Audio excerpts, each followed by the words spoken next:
Okay, so today's lesson is on adding and subtracting decimals. Yesterday we did estimation. Today we're going to find out the exact answer. So we have the problem on page 258. Joe walked 0.4 mile to the roller coaster, 0.5 mile to Crazy Critter, and finally 0.75 miles to Tipsy Turvy. How many miles did Joe walk? So the question is asking us how many miles did Joe walk. So we have to decipher whether that's asking us to add or subtract.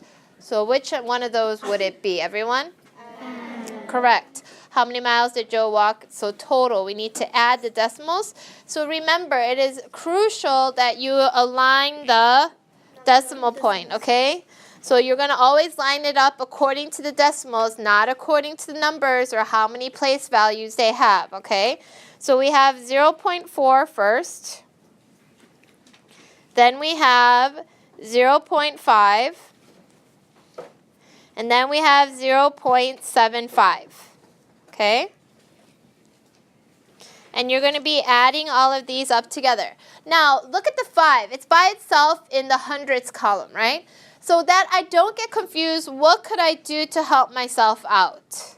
What could I do, Evan? You add 2 zeros next to the 4 and the 5 above it. Very good. I replace the missing place values with 0. That will not affect the value of the number. It'll still keep it the same, but it'll fill in those spaces, and now I can visually see that they're all lined up.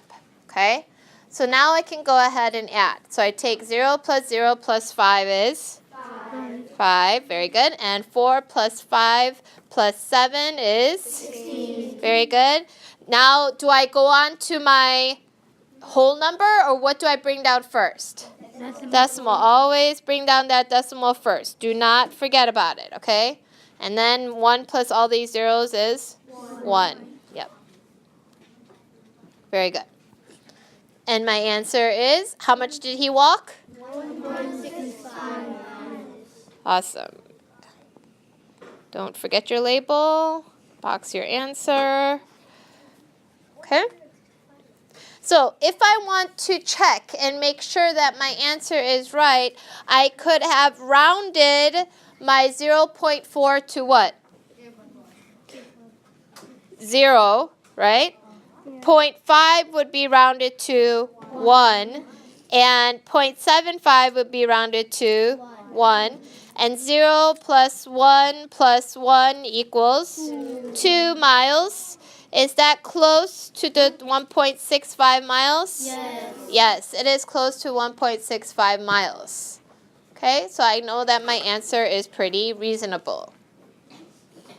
Okay, our second example is it's a subtraction problem, and it's asking us to subtract 54 minus 48.75.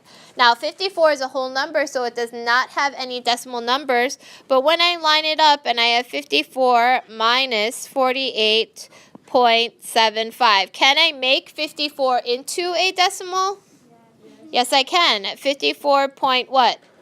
0, 0. Remember, 0 will not affect my answer, okay? So, now I can subtract, okay? Can I subtract 0 from 5? But can I borrow from the tens place? Nope. So I have to go all the way to the ones place. And 4 changes to a 3. 0 changes to a no. 10. Now you can borrow, so it changes to a 9. And now this can finally become a 10. 10 minus 5 is? 5. 9 minus 7 is? 2. Bring down the decimal. Can I do 3 minus 8? No. So I borrow from the 5. 3 becomes 13. 13 minus 8 is 5. And 4 minus 4 is 0. 5.25. Okay? So let's estimate to check. So we have 48.75. That would round to what? 49, right? So if I do 54 minus 49, that would give me 5, right? Borrow from here, turn that into 14. That would give me 5. Is 5 close to 5.25? Yes, then it checks out.